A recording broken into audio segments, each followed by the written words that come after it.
ఎంపీటీసీలు వాళ్ళు ఉంటారు. మరి కిందికి మొత్తంగా చూసినట్టయితే 5 అంచెల్లో కింద ఉండేది ప్రజలకు అత్యంత సన్నిహితంగా ఉండేది ఏంటిది అంటే గ్రామ పంచాయతీ. మరి ఆ గ్రామ పంచాయతీలో సర్పంచ్ గారు, ఉప సర్పంచ్ గారు, వార్డు సభ్యులు, అంటే ఈ రకంగా 5 ప్రభుత్వాలు దానికే పనిచేస్తూ ఉంటాయి. అయితే ప్రజలు కోరుకునేది ఏంటంటే ఈ 5 అంచెల ప్రభుత్వాలు ఒకదానితో ఒకటి సమన్వయంతో పనిచేయాలి. ఎందుకంటే ఎవరి హక్కులు వాళ్ళకున్నాయి, ఎవరి నిధులు వాళ్ళకున్నాయి, ఎవరి విధులు ఎవరి బాధ్యతలు వాళ్ళకున్నాయి. ఇంతకుముందు ఒక తమ్ముడు వెనకకెళ్ళి వచ్చి చెప్తున్నాడు, అన్నా ఎమ్మెల్యేలు బెదిరిస్తాన్రు, మరి మేము మా దగ్గరికి రావాలను పైసలు మేమే ఇవ్వాలి అని మాట్లాడుతున్నాను. ఎమ్మెల్యేల చేతులు ఏమి ఉండదు, మీకు ఇచ్చేది కానీ పోయేది కానీ.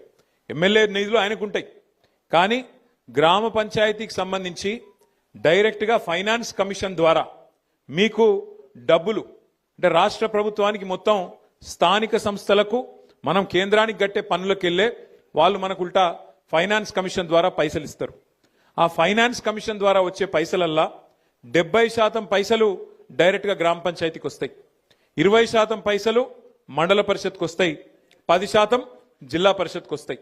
మొత్తం రూపాయి వస్తే 70 పైసలు మీకు రావాలి, 20 పైసలు మండల పరిషత్ కోవాలి, అట్లాగే 10 పైసలు జిల్లా పరిషత్ కోవాలి.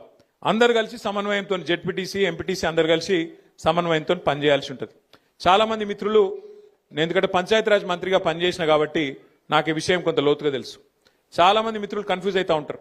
ముఖ్యంగా ఎంపీటీసీలు జెడ్పీటీసీలు ఏమంటారంటే, అరే నేను సర్పంచ్ ఏమో ఒక ఊళ్ళో గెలిచిండు, ఎంపీటీసీ నేను 4 ఊళ్ళ పొత్తులో గెలిచిన, మరి నేను పెద్దోని కదా, నాకు పెద్దపీట వేయాలి కదా అంటారు.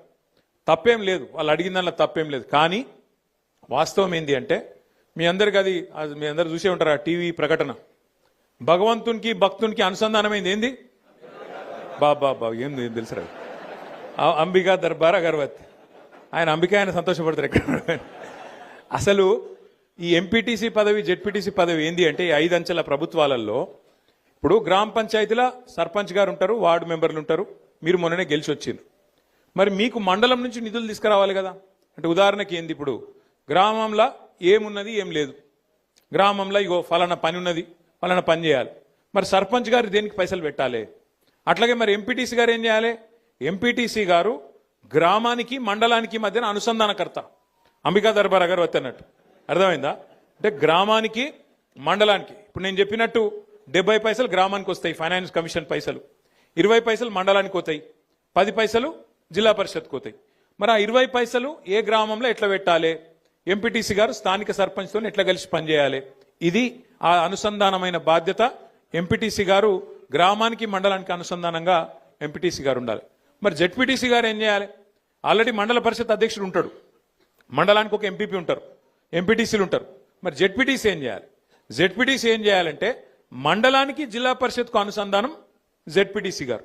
అంటే ఆ 10% డబ్బులు ఏవైతే జిల్లా పరిషత్కు వస్తాయో ఫైనాన్స్ కమిషన్కు, అట్లాగే వాళ్ళకి ఇతర రూపంలో కూడా కొన్ని వస్తాయి పైసలు, వాటిని మరి జిల్లా పరిషత్తు ఎట్లా నిర్ణయం తీసుకోవాలి, ఏ మండలంలో ఎంత ఖర్చు పెట్టాలి అనేది జెడ్పీటీసీ, మండల పరిషత్ అధ్యక్షుడు, ఎమ్మెల్యే గారు అందరూ కలిసి అనుకొని ఖర్చు పెట్టాల్సిన అవసరం ఉంటుంది.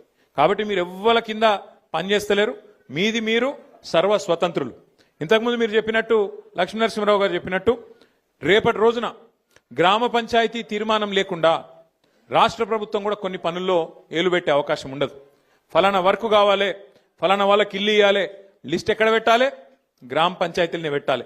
ఎవరికి ఇండ్లు ఇస్తున్నాం, ఎవరికి కార్డులు ఇస్తున్నాం, ఎవరికి ఏ సంక్షేమ పథకం ఇస్తున్నాం, ఎవరికి రేపు పింఛన్ పెంచాలి, ఎవరికి ఏం చేయాలి, లబ్ధిదారుల లిస్టు ఎక్కడ పెట్టాలి, గ్రామ పంచాయతీలనే పెట్టాలి. దానికి బాధ్యులు మీరే అవుతారు. ఎమ్మెల్యేలు ఇంకొకరు నీలిగి మీ మీద డాగేస్తే, మిమ్మల్ని బెదిరిస్తే దాంతో అయ్యేది కానీ ఇంకోటి కానీ ఏం లేదు. మీరు ఖచ్చితంగా గుర్తుపెట్టుకోవాల్సింది, మీ హక్కులు మొదలు తెలుసుకోవాలి.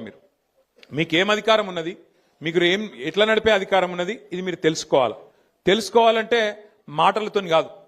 అందుకే నేను జిల్లా ప్రెసిడెంట్ గారిని కోరుతా ఉన్నా, లక్ష్మీనరసింహరావు గారిని, రవిశంకర్ గారిని, అట్లాగే మా మానకొండూరు ఎక్స్ఎమ్మెల్యే గారిని కూడా కోరుతా ఉన్నా. మనం ఇప్పుడు సర్పంచ్ ఎలక్షన్లు 17 తారీఖు నాడు 3వ విడత కూడా అయిపోతాయి. అయిపోయాక జిల్లా పరిషత్ ఎలక్షన్, మండల పరిషత్ ఎలక్షన్ కూడా ప్రభుత్వానికి పెట్టక తప్పది. మరి జనవరిలో పెడతారా, ఫిబ్రవరిలో పెడతారా తెలియదు, పెడతారా అంటుండ్రు. అది కూడా పెట్టుకున్నాక అది కూడా పూర్తవుతుంది. పూర్తయిపోగానే మనం గెలిచిన జెడ్పీటీసీలు, ఎంపీపీలు, ఎంపీటీసీలు, సర్పంచులు, ఉప సర్పంచులు, వార్డు సభ్యులు అందరితో కలిసి మీకు ఒక వర్క్షాప్ పెడతాం. మనం పెద్దలను పిలుస్తాం. ఎవరెవరైతే గతంలో పంచాయతీరాజ్ డిపార్ట్మెంట్లో పనిచేసిన వాళ్ళు ఉన్నారో పెద్దలు, డిపిఓలుగా డిఎల్పిఓలుగా పనిచేసిన పెద్దలు ఉంటారు, మంచి నిష్ణాతులు ఉంటారు, నిపుణులు ఉంటారు. వాళ్ళని పిలిచి తెలంగాణ పంచాయతీరాజ్ చట్టం ఏంటిది, అందులో సర్పంచ్ గారి విధులేంది, ఎంపీటీసీ గారి విధులేంది, మీ హక్కులేంది, వాటిని ఒకవేళ ప్రభుత్వం ఏమైనా కాలరాసే ప్రయత్నం చేస్తే, ఇప్పుడే మా తమ్ముడు వచ్చి చెప్తా ఉన్నాడు, ఏం పేరు తమ్ముడు మర్చిపోయినరా, అంజీ చెప్తున్నా నాకు వచ్చి, అన్నా మా ఎమ్మెల్యే ఓడిపోయినాను బాగా బాధలున్నాడు, చాలా గెలుస్తా అనుకున్నాడు, ఓడిపోయిండు, బాగా బెదిరించిండు. ఒక ఎమ్మెల్యేనే కాదు తమ్మి, ముఖ్యమంత్రి ఏమో తిరుగుతాండు ఈ ప్రచారంలో, మీరు చూసిర్రు.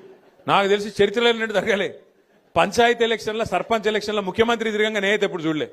విజయోత్సవాల పేరిట ఏది 2 సంవత్సరాలు నిండాయి మేమేదో గొప్పగా నడిపినాం అని చెప్పి విజయోత్సవాల పేరు మీద జిల్లా జిల్లా తిరిగి ముఖ్యమంత్రి గారు కూడా పరోక్షంగా సర్పంచ్ ఎన్నికల్లో ప్రచారం చేశారు.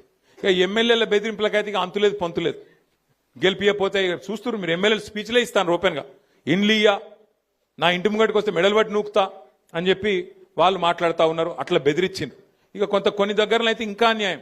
నిన్న నేను సూర్యాపేట జిల్లాకు పోయినా, నల్గొండ జిల్లాకు పోయినా, అక్కడైతే అన్యాయం. ఒక సోదరుడు మల్లయ్య యాదవ్ గారని ఆయన మీద దాడి చేసి కిరాతకంగా హత్య చేసి చంపేసిండ్రు. ఇంకొకాడ ఒక సోదరుడు మనోడు నామినేషన్ వేస్తే ఆయన ఎత్తుకపోయి కిడ్నాప్ చేసి, ఆఖరికి ఎంత ఘోరమంటిగా చెప్పరాదు, నా నోటితో నేను చెప్పలేకపోతున్నా, అంత కిరాతకం కూడా అక్కడ తిప్పర్తి మండలంలో ఒక మనోడు సోదరుడు ఆయన మీద కూడా చేసినారు. ఇంకో దగ్గరనైతే గెలిచినాక ఓట్లు వేసినాక, గెలిచినాక కాదు, ఓట్లు వేసినాక మన ఓట్లు కావాలని తీసేసి తీసుకుపోయి మోరిలో వారేసిండ్రు. ఇట్లా ఎన్నో కిరాతకాలు చేయంగా కూడా ఎన్నో రకాలుగా మన వాళ్ళ మీద ఒత్తిడి